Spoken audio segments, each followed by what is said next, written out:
नमस्कार प्रेक्षकांनो. आजच्या एपिसोडमध्ये इथे आता लावण्या नाटक करत असते रडण्याचं. ती ईश्वरीला म्हणत असते की ईश्वरी, मला माहिती आहे तुला माझा खूपच जास्त राग आलाय. मी जे काही बोलते ते सगळं तुला नाटक वाटत असेल, पण मी खरंच सांगते, मी मनापासून तुझी माफी मागते. मी जे काही वागले ते अत्यंत चुकीचं होतं आणि त्याची मला जाणीव आहे. प्लीज मला एकदा माफ कर.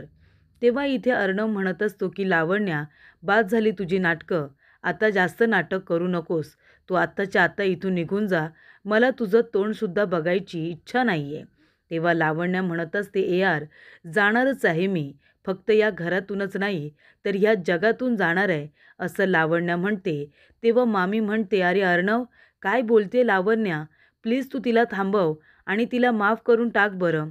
तेव्हा इथे ती काहीतरी जीवाचं बरं वाईट करून घेईल, असं मामी म्हणत असते.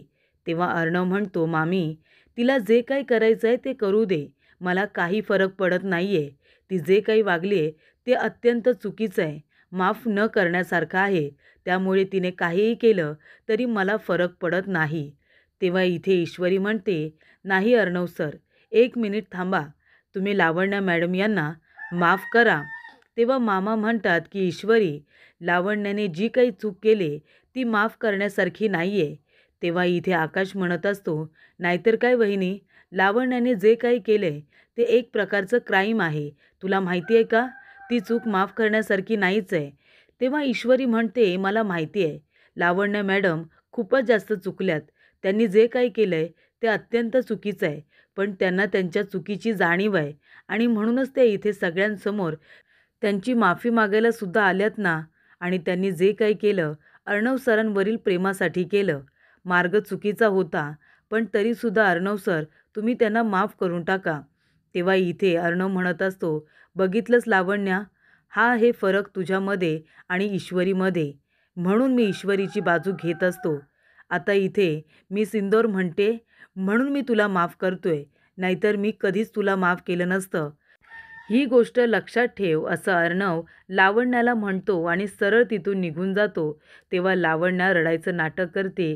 ती म्हणते, यार प्लीज प्लीज माझं ऐकून घे. त्यानंतर प्रेक्षकांनो, लावण्याला इथे आता ईश्वरीने माफ करायला सांगितलेलं असतं. ही गोष्ट अर्णवला काही पटलेली नसते. अर्णवला वाटत असतं की मी सिंदूर सडनली का बदलली. तिने इथे लावण्याला माफ का करायला सांगितलं. लावण्याने जी काही चूक केली होती ती कुठली साधारण चूक तर नव्हती. तेव्हा प्रेक्षकांनो, इथे अर्णव म्हणत असतो की मी सिंदूरला विचारतो, तिने का असं केलं, का ती सडनली बदलली. तेवढ्यातच तिथे ईश्वरी येते. ईश्वरीला माहिती असतं की अर्णवला माझा निर्णय हा मान्य नसेल. तेव्हा इथे ईश्वरी आल्यानंतर ती फक्त एवढंच म्हणते की सर, मला तुमच्याशी बोलायचं आहे. तेव्हा अर्णव म्हणतो, 1 मिनिट सिंदूर, बाहेर तू असं का केलंस? तू लावण्याला माफ का करायला सांगितलंस? तिने काय करण्याचा प्रयत्न केला होता तू बघितलंस ना. चुकीचं वागली ती. तेव्हा ईश्वरी म्हणते, सर, मला माहिती आहे ना, लावण्य मॅडम चुकीचं वागल्यात. अहो पण सर, त्या जागी तुम्ही स्वतःला ठेवून बघा ना. म्हणजे सर, त्यांचं प्रेम होतं तुमच्यावरती. तुमच्याबरोबर लग्न करायचं होतं त्यांना. तुमच्या नावाची हळदसुद्धा लागली होती आणि तुमच्याबरोबर लग्नाची किती स्वप्न रंगवली असतील त्यांनी. पण तुम्ही काय केलं सर? अचानकपणे तुम्ही माझ्याबरोबर लग्न केलंत आणि मला त्यांच्यासमोर जाऊन उभं केलंत. मग आता त्यांची स्वप्न ही कुठे ना कुठेतरी आपल्यामुळेच तुटलेली आहेत की नाही? मग आपणच त्यांना समजून घ्यायला नको? आणि तसंही आपल्याला असं एकत्र बघून लावण्या मॅडम यांना त्रास तर होतच असेल ना. आणि त्यांचं तुमच्यावरती खरं प्रेम होतं आणि म्हणून तुम्हाला मिळवण्यासाठी त्या वाटेल ते करतायत सर. आणि त्यांचा मार्ग जरी चुकीचा असला तरीसुद्धा त्यांचं प्रेम खरं होतं ना. आणि प्रेमात माणूस कसा वागतोय ना सर, हे त्याचं त्यालाच कळत नसतं. म्हणजे दिल आणि दिमाग हे दोघेजण वेगवेगळा विचार करत असतात. तेव्हा इथे मला असं वाटतं की लावण्या मॅडम यांनी जे काही केलं ते जरी चुकीचं असेल तरीसुद्धा आपण त्यांना समजून घेतलं पाहिजे. सर सांगा ना, कुठली मुलगी एवढं सगळं सहन करेल? म्हणजे तिच्या जागी आता दुसरी मुलगी तुमची बायको म्हणून मिरवते, हे कुठल्या मुलीला नाही आवडणार सर. आणि तसंही प्रत्येक वेळेला माणूस समजूनच घेतो असं नाही. कधीकधी त्याचा राग हा वेगळ्या पद्धतीने बाहेर पडत असतो आणि ते कदाचित आपणच ओळखलं पाहिजे. आणि म्हणून मला असं वाटलं की लावण्य मॅडम जरी चुकल्या असतील तरीसुद्धा तुम्ही त्यांना माफ करावं, एक चूक त्यांची पोटात घालावी. तेव्हा अर्णव म्हणतो, हो का? प्रेमाबद्दल तू जरा जास्तच बोलतेस, असं नाही वाटत तुला? तुला कसं माहिती प्रेमात माणूस कसा वागतो ते? तू तर प्रेम केलेस का कुणावरती? तेव्हा इथे ईश्वरी म्हणत असते, सर आता उगाच मला काही बोलू नका, माझी मस्करी नका करू, मला माहिती आहे प्रेमाबद्दल. तेव्हा अर्णव म्हणतो, हो कसं काय? कुणावरती खरं प्रेम केलंयस का? तेव्हा ईश्वरी म्हणते, सर आता तुम्ही मला काहीच बोलू नका. अर्णव म्हणतो, नाही मी खरं बोलतोय. कुणावरती तरी खरं प्रेम करून बघ, कसं वाटतं ते. माणूस कसा आणि कुठून विचार करतात ते सुद्धा तुला कळेल. मी काय बोलतोय त्याच्यावरती थोडा विचार कर, खरं प्रेम करून बघ, असं अर्णव ईश्वरीला म्हणतो आणि तिथून निघून जातो. तेव्हा इथे ईश्वरी म्हणते, हो सर मला माहिती आहे खरं प्रेम काय असतं ते. तेव्हा प्रेक्षकांनो, इथे आता ईश्वरीला आठवत असतं, म्हणजे अर्णव आणि तिने एकमेकांबरोबर घालवलेले ते प्रत्येक क्षण तिला आठवत असतात. इथे लग्नाच्या आधी अर्णवने घेतलेली काळजी लग्न झाल्यानंतर सुद्धा त्याच्यामध्ये काही बदल होत नाही. त्याने तशीच तिची काळजी घेतलेली असते, तिचा आदर केलेला असतो. तेव्हा या गोष्टी आता ईश्वरीला आठवतात आणि ती खूपच जास्त आनंदी होते. तिच्या चेहऱ्यावरती स्माईल येते जेव्हा तिला अर्णव आपल्या स्वप्नातसुद्धा दिसत असतो. त्यानंतर प्रेक्षकांनो, इथे आता लावण्याचा खूप पचका झालेला असतो. तेव्हा वल्लरी म्हणत असते, काय गं लावण्या, काय गरज होती तुला त्या ईश्वरीच्या पायात पडायची आणि तिची माफी मागायची? आणि काय म्हणालीस तू, फक्त अर्णवबरोबरचं नातं आता फ्रेंड झोनपर्यंत ठेवलेस? फक्त फ्रेंड आहेस का तू अर्णवची? मग ठीक आहे ना, नंतर म्हण की राखीसुद्धा बांधते म्हणून, आणि ह्या नात्याला आता बहीण भावाचं नाव दिलंस तरीसुद्धा चालेल. कारण काय नाटक केलंयस तू? काय गरज होती त्या ईश्वरीची आणि अर्णवची माफी मागायची, सांग ना? मग आता अर्णव नकोय का तुला? आणि मग आपल्या डीलचं काय? आपण जी डील केली त्याचं काय, सांग लावण्या. तेव्हा लावण्या म्हणते की डील आपली पूर्ण होणार मामी, तुम्ही नका काळजी करू, डील आपली पूर्ण होणार. तेव्हा वल्लरी म्हणते, म्हणजे? तेव्हा लावण्या म्हणते की मामी, हे जी मी रडते वगैरे ना, हे सगळं नाटक आहे मामी, नाटक. कारण का, मला ARची माफी मागायची होती. AR माझ्यावरती इतका चिडला होता की तो माझ्याशी पुन्हा कधी बोललाच नसता, माझं त्याने तोंडसुद्धा बघितलं नसतं. मग माझ्याकडे दुसरा कुठला पर्याय होता त्याची माफी मागितल्याशिवाय? आणि हे बघा, जर ईश्वरीची माफी मागितली नसती ना, तर मला ARने कधी माफच केलं नसतं, हे मला आधीपासूनच माहिती होतं. आणि म्हणून मी त्या ईश्वरीची सुद्धा माफी मागितली. हां, मला माहिती आहे आता थोडे दिवस मला त्या ईश्वरीबरोबर सुद्धा चांगलं बोलायचं नाटक करावं लागणार आहे, पण मी ते करेन मॅनेज. मला थोडा त्रास होईल, मला जमणार नाही, पण मी मॅनेज करेन मामी. कारण का, मला ARच्या मनामध्ये पुन्हा माझी जागा निर्माण करायची आहे आणि तीसुद्धा तशीच जी आधी होती. आता काय करायचं मामी? गोड गोड बोलायचं, थोडे दिवस सगळ्यांबरोबर गोड गोड बोलायचं आणि मग त्या ईश्वरीचा काटा काढायचा. तेव्हा इथे वल्लरी म्हणते, अच्छा, म्हणजे प्लॅन तोच राहील, प्लॅनमध्ये थोडासा बदल होणार आहे, हो की नाही? तेव्हा लावण्या म्हणते, अगदी बरोबर, पण मी मात्र त्या ईश्वरीला ARच्या आयुष्यातून काढल्याशिवाय मी काही स्वस्थ बसणार नाही. तेव्हा तिथे राकेश येतो आणि टाळ्या वाजवतो, टाळ्या, आणि म्हणत असतो, वा लावण्या वा, म्हणजे जरी प्लॅन फ्लॉप झाला असला तरीसुद्धा तू अजून आशा सोडलेली नाही आहेस, अजून तुझा धीर खचलेला नाही आहे. म्हणजे इथे तुला नक्की आता पुढे जाऊन काय करायचं आहे हे बरोबर माहिती आहे तुला. तेव्हा लावण्या म्हणते, हो जीज, कारण का मला इथे अर्णवच्या मनामध्ये आणि या घरामध्ये पुन्हा जर जागा मिळवायची असेल तर मला हे नाटक करणं गरजेचं होतं. आणि तुम्ही काय बोलताय, हे तुम्ही काय माझं कौतुक करताय? खरं तर जीजू, ही आयडिया तुमचीच तर होती ना, तुम्हीच तर मला सांगितलं होतं ना हे सगळं करायला. तेव्हा इथे वल्लरी म्हणते, म्हणजे? तेव्हा लावण्या म्हणते की जीजू, मामीला सांगायला काही हरकत नाही आहे. मामी, हे नाटक मला जीजूनेच करायला सांगितलं होतं, असं इकडे आता लावण्या म्हणत असते. तेव्हा प्रेक्षकांनो, वल्लरी म्हणते, काय जावई बापू, ही आयडिया तुमची होती, उत्तम आयडिया होती तुमची. तेव्हा राकेश म्हणतो, मग काय, आपली लढाई सत्याच्या बाजूने आहे. आपल्या अर्णवसाठी लावण्याच परफेक्ट असल्यामुळे मी तुमची साथ देतोय, बाकी काही नाही.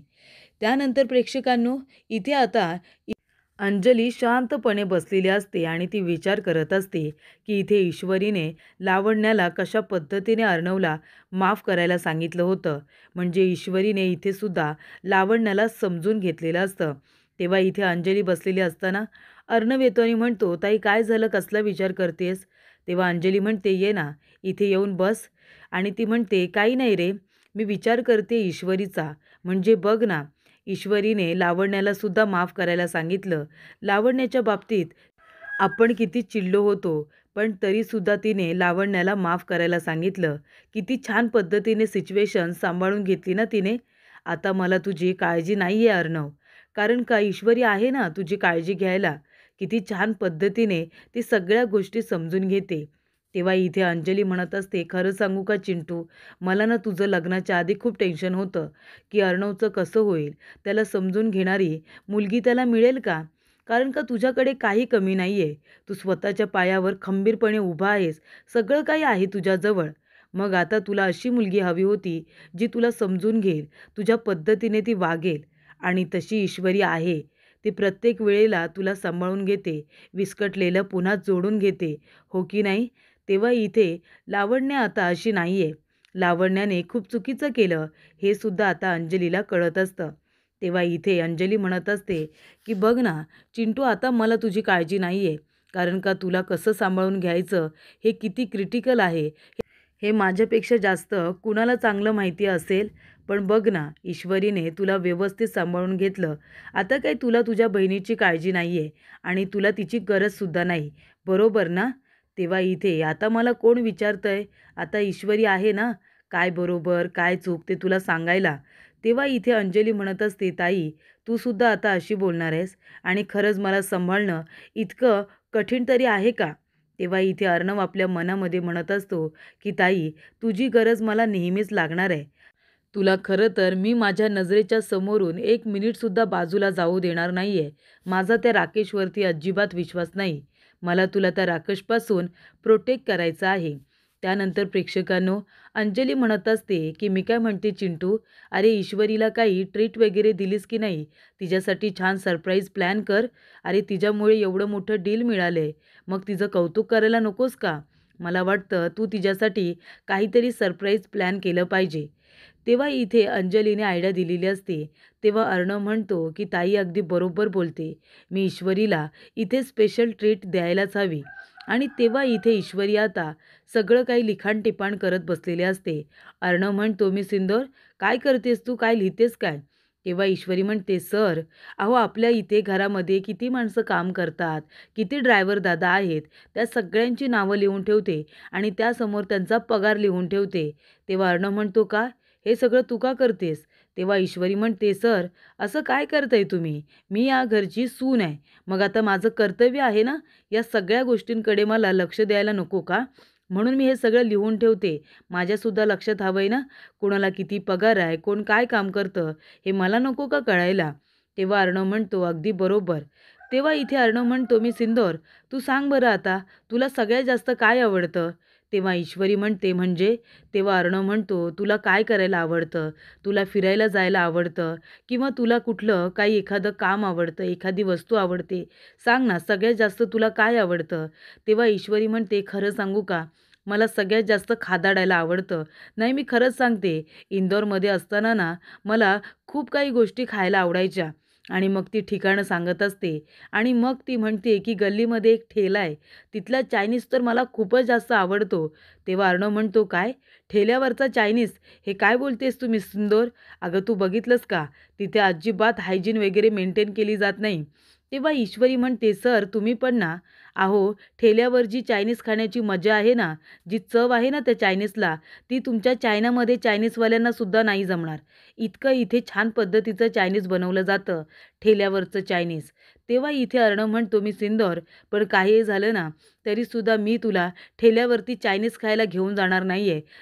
मी तुला 5 स्टार हॉटेलमध्येच घेऊन जाणार. तिथेच मी आता टेबल बुक करतोय. तेव्हा ईश्वरी म्हणते, सर, हॉटेलमधलं चायनीज, त्यालासुद्धा ठेल्यावरच्या चायनीजची चव येणारच नाही. ते लोकं किती छान बनवतात. तेव्हा अर्णव म्हणतो, त्याच्यामध्ये ते लोकं काय काय टाकतात माहिती आहे का? तेव्हा ईश्वरी म्हणते, टाकू दे ना मग, ती त्यांची रेसिपी आहे. आता काय आपल्याकडून रेसिपी घेतील आणि ती अप्रूव्ह करतील, मग ते चायनीज बनवणार आहेत का? त्यांना जे काही टाकायचं आहे ते टाकतातच ते. ते काय आपल्याला विचारून चायनीज बनवणार आहेत? पण मला ठेल्यावरचंच चायनीज खूप आवडतं. काय चव असते त्याला. तेव्हा अर्णव म्हणतो की आजूबाजूने गाड्या जात असतात आणि तिथेच उभं राहून ते लोक बनवत असतात आणि तेच आपण खायचं. शी, माणूस आजारी पडेल त्याने असा. तेव्हा इथे अर्णव ईश्वरी बोलत असताना राकेश तिथे येऊन त्यांचं बोलणं ऐकत असतो.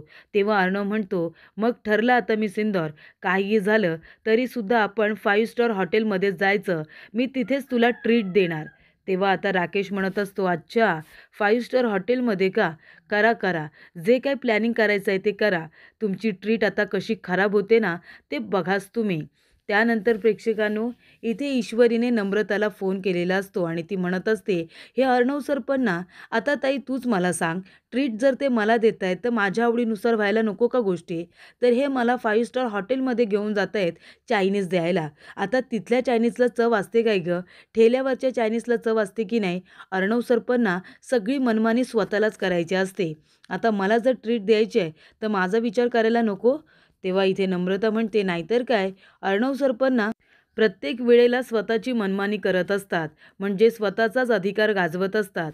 इथे आता ऑफिसमध्ये सुद्धा ते बॉसगिरी करतात आणि घरीसुद्धा बॉसगिरी करतायत का? काही गरज नाही आहे अर्णव सरांचं सगळंच ऐकायची. त्यांची मनमानी जास्त नाही खपून घ्यायची तू.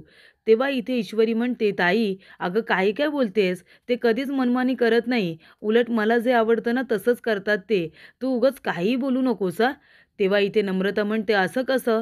आता त्यांना तुला ट्रीट द्यायची आहे ना, मग इथे तुझ्या मनाचा विचार करायला नको का अर्णव सरांना? तिथे सुद्धा त्यांना जे हवंय तेच का करता येते? स्वतःच्या मनाची मनमानी अजिबात तू ऐकून घेऊ नकोस. तुला जर ते नेता येत ना तर तुझंच मनाचं झालं पाहिजे नाही का? नाहीतर जाऊच नको त्यांच्याबरोबर. तेव्हा ईश्वरी म्हणते, नाही हा ताई, तू उगाच अर्णव सरांना काही बोलू नकोस. ते काही स्वतःची मनमानी वगैरे करत नाही आणि मला जे हवंय ना तेच ते करतात नेहमी. आता मागच्या वेळेला नाही का मी त्यांना म्हणाले की आपण रोड साईडला जाऊन पाणीपुरी खाऊया, तर त्यांनी माझ्या खातीर पाणीपुरी खाल्ली होती ना. मग आता जर मी त्यांच्यासाठी 5 स्टार हॉटेलमध्ये जाऊन चायनीज खाल्ला तर कुठे बिघडलं? तेव्हा नम्रता म्हणते, म्हणजे मग तू जाणार आहेस का अर्णव सरांबरोबर 5 स्टार हॉटेलमध्ये? तेव्हा ईश्वरी म्हणते, हो जाणार आहे मी अर्णव सरांबरोबर. माझ्या नवऱ्याला कुणी काही बोललेलं मी खपून घेणार नाही. त्यानंतर प्रेक्षकांनो, पुढील भागामध्ये इथे ईश्वरी येते आणि अर्णवला म्हणत असते की सर, मी तुमच्याबरोबर 5 स्टार हॉटेलमध्ये चायनीज खायला यायला तयार आहे. तेव्हा इथे अर्णवला खूप छान वाटतं. तर इथे लावण्य येते आणि म्हणत असते की यार, तुझी जर काही हरकत नसेल तर 5 स्टार हॉटेलमध्ये मी एखादा तुझ्यासाठी आता टेबल बुक करते आणि सगळी तयारी करून ठेवते. मी करू शकते का तुझ्यासाठी हे सगळं? तेव्हा इथे अर्णव म्हणतो, ठीक आहे, बुकिंग वगैरे तू करून घे. तेव्हा राकेश म्हणत असतो की बरं झालं, आता तुमची ट्रीट कशी खराब होते ना ते बघाच तुम्ही. त्यानंतर प्रेक्षकांनो, इथे आता ईश्वरी अर्णवला आपल्या गाडीवरून घेऊन जात असते स्कूटीवरून. तेव्हा अर्णव म्हणतो, सॉरी मी सिंदूर, ते मी तुझ्या खांद्यावरती हात ठेवला कारण मला पकडता आलं नाही ना मागे म्हणून. तेव्हा ईश्वरी म्हणते, नाही नाही, काही हरकत नाही सर, तुम्ही माझ्या खांद्यावरती हात ठेवू शकता, प्लीज ठेवा ना. तेव्हा इथे अर्णव ईश्वरीच्या खांद्यावरती प्रेमानेच हात ठेवतो. त्यानंतर अर्णव म्हणतो, थांब थांब मी सिंदूर, थांब, इथेच थांब. तेव्हा ईश्वरी म्हणते, का सर इथे का? तेव्हा अर्णव म्हणतो, ते बघ तिकडे. आणि अर्णवने ईश्वरीला आता चायनीजचा ठेला दाखवलेला असतो. तेव्हा ईश्वरीला आश्चर्य वाटतं. ती म्हणते, सर हे काय केलं तुम्ही? तुम्ही मला ठेल्यावरती घेऊन आलात? आणि ईश्वरी आश्चर्यानेच त्या ठिकाणी आता बघत असते.